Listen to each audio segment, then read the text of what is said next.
Hello students, आपका ये आपका प्रॉब्लम नंबर 1 अभी बता चुके हैं स्टूडेंट। आपको बताना है मेरे को प्रॉब्लम नंबर 2। प्रॉब्लम नंबर 2 का सॉल्यूशन बताना है student. For the circuit shown below find the Millman's equivalent current in ampere across the terminal X Y. Terminal के अक्रॉस में करंट को फाइंड आउट करना है। जब भी इस तरह का प्रॉब्लम दिया जाए स्टूडेंट, आपको क्या करना है, वीटीएच और आरटीएच को फाइंड आउट करना है। वीटीएच एक्स वाई के टर्मिनल के अक्रॉस में जो वोल्टेज होगा स्टूडेंट, उसी को वीटीएच बोलेंगे, और एक्स वाई टर्मिनल के अक्रॉस में जो रेजिस्टेंस होगा उसी को क्या बोलेंगे, आरटीएच बोलेंगे। यहाँ पर दो कॉन्सेप्ट आना चाहिए, नोड का कॉन्सेप्ट आना चाहिए। यहाँ पर यदि वी एक्स होगा पोटेंशियल स्टूडेंट, यहाँ पर भी वी एक्स होगा, V X V X V X V X, क्योंकि सीरीज आपका ये सर्किट जो कनेक्टेड है सीरीज में नहीं है, ये आपका क्या है, पैरेलल में है। पैरेलल में वोल्टेज क्या होता है स्टूडेंट, सेम होता है। अब आपको नोड लगाने आना चाहिए। नोड लगा के ही हम लोग क्या करेंगे, प्रॉब्लम को सॉल्विंग करेंगे। ज्यादा थ्योरम का कॉन्सेप्ट इंप्लीमेंट नहीं करेंगे, क्योंकि नोड से ही सभी प्रॉब्लम का सॉल्यूशन आ जाएगा स्टूडेंट, कोई दिक्कतदारी नहीं है। चलो, ये आपका 5 एम्पीयर का करंट नोड में इन हो रहा, तो जब भी करंट नोड में इन करेगा तो माइनस लिखेंगे। नोड इक्वेशन आपको लिखने आना चाहिए। जब आप नोड इक्वेशन लिख दोगे तो आप प्रॉब्लम को सॉल्व कर पाओगे इजी तरह से। ये आपका Vx माइनस 0 डिवाइडेड बाई 10 होगा, तो Vx बाई 10 हो जाएगा। नोड करंट नोड में इन कर रहा तो माइनस 6, Vx बाई क्या हो जाएगा, 10 हो जाएगा। Vx minus 20 by 4 is equal to 0 हो जाएगा।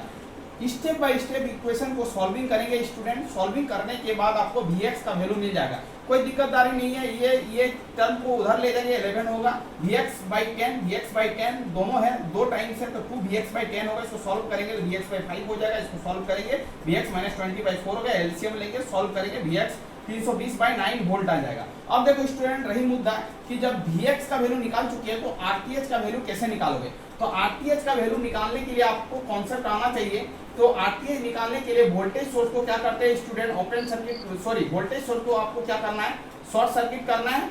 वोल्टेज सोर्स को आपको क्या करना है, शॉर्ट सर्किट करना है। और करंट सोर्स को आपको क्या करना है, ओपन सर्किट करना है। ये आपको याद रखना, ओपन सर्किट करना है। करंट आई का मतलब करंट को ओपन सर्किट करना है, वोल्टेज को क्या करना है, शॉर्ट सर्किट करना है, और आरटीएच का वैल्यू को फाइंड आउट करना है। तो यहाँ पर आपका दो करंट सोर्स है, दोनों को क्या करना है स्टूडेंट, ओपन सर्किट करना है। और एक वोल्टेज सोर्स है, उसको क्या करना है, शॉर्ट सर्किट करना है। देखो स्टूडेंट, यहाँ पर जो करंट सोर्स था उसको ओपन कर दिया, यहाँ पर जो करंट सोर्स था ओपन कर दिया, यहाँ पर जो वोल्टेज सोर्स था उसको हमने क्या किया, शॉर्ट किया।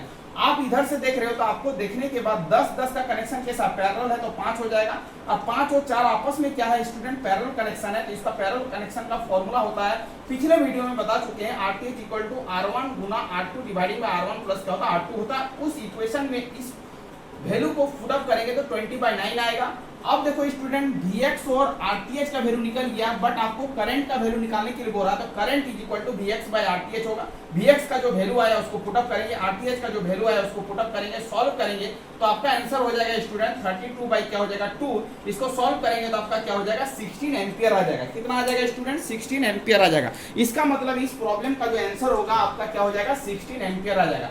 तो आपको नोड लगाने आना चाहिए। यदि आप नोड लगा पा रहे हो तो प्रॉब्लम को इजीली वे क्या कर सकते हो, हैंडल कर सकते हो।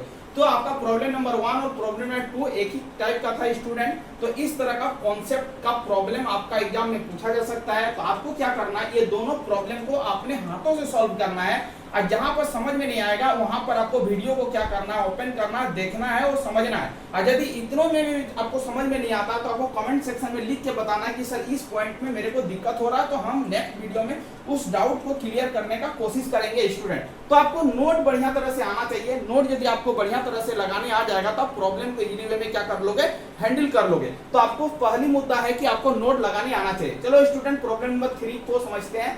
Power factor of an AC circuit is equal to, मतलब पावर फैक्टर का फॉर्मूला एसी सर्किट में क्या होगा। तो आपको सीधी भाषा में याद रखना स्टूडेंट, पावर फैक्टर का जो फॉर्मूला होता है एसी सर्किट में वो R बाई जेड होता है। R का मतलब इंपीडेंस और Z का मतलब टोटल इंपीडेंस। इसका मतलब R बाई जेड होगा। R बाई जेड आपको याद रखना है। Power factor of AC circuit का जो आपका पावर फैक्टर होगा R बाई जेड होगा। इसको आपको याद रख लेना है। इसका आंसर क्या होगा, C होगा। प्रॉब्लम नंबर 4 जो स्टूडेंट, ये आपका क्या कैपेसिटर रिलेटेड प्रॉब्लम है। जब कैपेसिटर सीरीज में कनेक्टेड होगा तो क्या होगा, कैपेसिटर जब पैरेलल में कनेक्टेड होगा तो क्या होगा, जस्ट रेजिस्टेंस का क्या होता है, ऑपोजिट होता है। जो रेजिस्टेंस का पैरेलल कनेक्शन होता है वही आपका कैपेसिटर का सीरीज कनेक्शन होगा। और जो आपका रेजिस्टेंस का जो पैरेलल कनेक्शन होगा वो कैपेसिटर का क्या होगा, और कैपेसिटर का सीरीज कनेक्शन होगा और जो रेजिस्टेंस का पैरेलल कनेक्शन होगा वो कैपेसिटर का सीरीज कनेक्शन होगा। ये आपको याद रखना है स्टूडेंट। यहाँ पर देखो स्टूडेंट, सबसे पहले एल और एम के बीच में इक्विवेलेंट निकालना है, तो सर्किट को पहले ब्रेक करेंगे और स्टेप बाय स्टेप सॉल्विंग करेंगे। अब देखो 2 और 1 का कनेक्शन कैसा है, तो आप बताओगे कि 2 और 1 का कनेक्शन जो पैरेलल है, तो कैपेसिटर जब पैरेलल रहता है तो उसका इक्विवेलेंट जो होता है सिंपल ऐड होता है। 2 + 1 क्या हो जाएगा, 3 आ जाएगा, जो हमने क्या किया है 3 लिखा है, ठीक है। 3 के साथ आपका 2 जो माइक्रोफेरेड है वो आपका सीरीज में कनेक्टेड है, उसके साथ 1 माइक्रोफेरेड का कैपेसिटर यहाँ पर लगा हुआ है, यहाँ पर 2 है, यहाँ पर 1 है। अब देखो स्टूडेंट, 3 और 2 का कनेक्शन सीरीज में है, तो सीरीज का फॉर्मूला लगाएंगे, तो 3 × 2 डिवाइडिंग बाय 3 + 2, इसको सॉल्व करेंगे तो 1.2 आएगा। 1.2 आ गया, यहाँ पर लिखे। उसके साथ 1 माइक्रोफेरेड क्या है, पैरेलल कनेक्टेड है। जब कैपेसिटर पैरेलल कनेक्टेड होगा स्टूडेंट, तो आपको क्या करना है, सिंपल इसको ऐड करना है। ऐड करके क्या लिखे, 3.2 लिखे, उसके साथ आपका 2 होगा, उसके साथ ये आपका 1 होगा।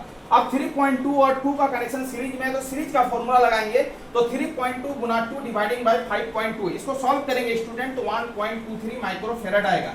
अब देखो स्टूडेंट, आपको सॉल्व करना है कि ये आपका क्या हो गया, ये आपका हो गया 1 आ गया, 1.23 माइक्रोफेरेड आ गया। अब देखो स्टूडेंट, इसको सॉल्व करने के बाद 1.23 माइक्रोफेरेड आ गया, उसके साथ 1 माइक्रोफेरेड क्या है, आपका पैरेलल कनेक्टेड है। जब कैपेसिटर पैरेलल कनेक्टेड होगा तो सिंपल आपका क्या होता है, एडिशन होता है। 1.23 को 1 माइक्रोफेरेड से ऐड करेंगे तो 2.23 माइक्रोफेरेड आएगा। इसका मतलब कैपेसिटर का बेसिक कॉन्सेप्ट पर यह प्रॉब्लम दिया गया है। कैपेसिटर सीरीज में होगा तो कैसे बनाएंगे, कैपेसिटर पैरेलल में होगा तो कैसे सॉल्व करेंगे, उसी कॉन्सेप्ट का इंप्लीमेंट करके इस प्रॉब्लम को क्या करना है स्टूडेंट, सॉल्विंग करना है। तो छोटा छोटा कॉन्सेप्ट का ही प्रॉब्लम आपका एग्जाम में पूछा जाता है, बट बारीकी से आपको कॉन्सेप्ट क्लियर होना चाहिए, तब जाके वो प्रॉब्लम को क्या कर सकते हो, सॉल्विंग कर सकते हो। तो यहाँ पर 4 तरह का प्रॉब्लम लिए थे स्टूडेंट। एक आपका क्या था, Vx का वैल्यू निकालने के लिए बोल रहा था, नोट से लगाए। उसके बाद आपको Vx वैल्यू निकालने बोल रहा था, उसके बाद Rth का वैल्यू निकालना था, उसके बाद उस टर्मिनल के अक्रॉस में करंट का वैल्यू निकालना था। तो यहाँ पर एक कॉन्सेप्ट था, ये अपर कॉन्सेप्ट का है।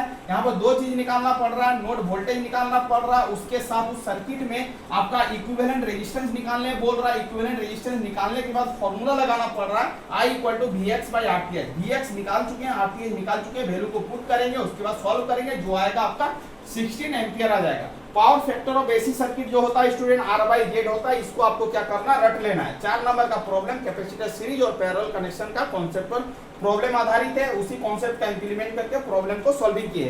तो ये आपका एसएससी जेई का 4 प्रॉब्लम था स्टूडेंट। इस तरह करके हम लोग 4-5 प्रॉब्लम को लेके डील करेंगे। तो हम एक महीना में बहुत सारा प्रॉब्लम को मोटा-मोटी 200 से 250 प्रॉब्लम को डिस्कशन कर लेंगे। तो इस तरह का प्रॉब्लम यदि आपका एग्जाम में आएगा स्टूडेंट, तो आप क्या कर सकते हो, आराम से सॉल्विंग कर सकते हो। तो आपको क्या करना है, स्टेप बाय स्टेप इसी प्रॉब्लम को लेना है, अपने कॉपी में नोट डाउन करना है। नोट डाउन करने के बाद यही सॉल्यूशन है। सॉल्यूशन यदि समझ में नहीं आ रहा तो स्टेप बाय स्टेप देखो, मेरे वीडियो को फॉलो करो, उसके बाद स्टेप बाय स्टेप सॉल्व करो। जिस पॉइंट में समझ में नहीं आ रहा है उसमें कमेंट सेक्शन में लिख के भी बता सकते हो, हम नेक्स्ट वीडियो में उसको क्लियर करेंगे। Thank you students. वीडियो को एंड करते हैं। यदि आप चैनल में नए आए तो चैनल को क्या करना है, सब्सक्राइब कर लेना। वंदे मातरम स्टूडेंट।